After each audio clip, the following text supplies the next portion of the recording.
महिला ने बस यूं ही अपना उंगली थोड़ी सी काट ली, लेकिन अगले ही पल जो हुआ उसने होश उड़ा दी। उसके सिर के बाल जैसे अचानक जिंदा हो उठे। हजारों बालों की लटें उसकी उंगली के जख्म में घुस गईं और प्यासे भूत की तरह उसका खून चूसने लगी। शुरुआत में छोटी सी मीना को लगा कि शायद ये उसका वहम है, लेकिन जैसे ही वो खाना खाकर उठी, उसके बालों का एक गुच्छा खाने की प्लेट में गिर गया। जैसे ही उसने नीचे झांका, प्लेट की सारी ग्रेवी गायब थी, जैसे किसी ने चाट ली हो। तभी उसे याद आया, कुछ दिन पहले ही उसने जो बाल ट्रांसप्लांट करवाए थे, शायद वो नकली नहीं बल्कि किसी भयानक श्राप से जुड़े हुए। असल में जब मीना बहुत छोटी थी, उसकी लापरवाह माँ ने शैम्पू की जगह गलती से कीटनाशक से उसके बाल धो डाले। तेज रगड़ने से उसकी खोपड़ी बुरी तरह जल गई। इस वजह से उसके असली बाल कभी लंबे नहीं हो सके और हमेशा उसे घुंघराले बालों से अपना सिर ढकना पड़ता था। समय बीतता गया, लेकिन मीना की जिंदगी में सुधार नहीं आया। ऑफिस में सब उसका मजाक उड़ाते, कहते कि वो अपने बालों की वजह से अजीब लगती है। कई सालों की मेहनत के बाद भी वो बस एक अदना सी कर्मचारी बनी रही। यहाँ तक कि उसका बॉयफ्रेंड भी उसे ताने देता, कहता तू मेरे लायक नहीं, और उसे छोड़कर चला गया। ये सब मीना के लिए बहुत बड़ा झटका था। उसने ठान लिया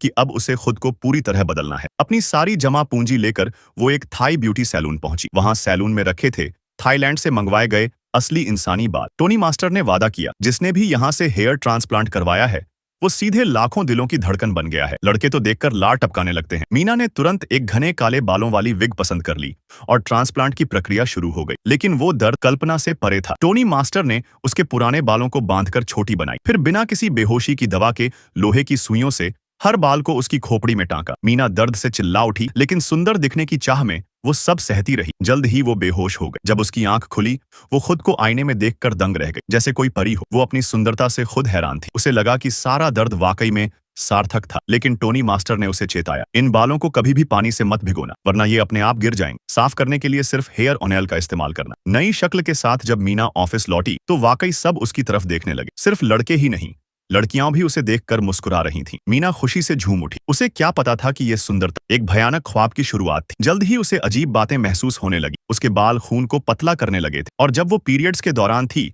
उसने जैसे ही सैनिटरी पैड लगाया, उसके बाल धीरे धीरे नीचे की तरफ सरकने लगे। एक झटके में बालों ने उसका सारा खून सोख लिया और बाल जो थोड़ी देर पहले बिखरे और उलझे हुए थे, अब चमकदार और रेशमी हो गए। मीना डर से कांप उठी। वो इधर उधर किताबें खोजने लगी कि कहीं कुछ जानकारी मिल जाए। तब उसे एक किताब में पढ़ने को मिला, कुछ नीच दुकानदार कब्रों से लाशों के बाल चुरा लेते हैं और उन्हें धोकर सैलून में बेचते हैं। ये बाल दिखने में तो सामान्य लगते हैं, लेकिन जब इन्हें सिर में टांका जाता है तो इन पर मरे हुए की आत्मा का असर बना रहता है।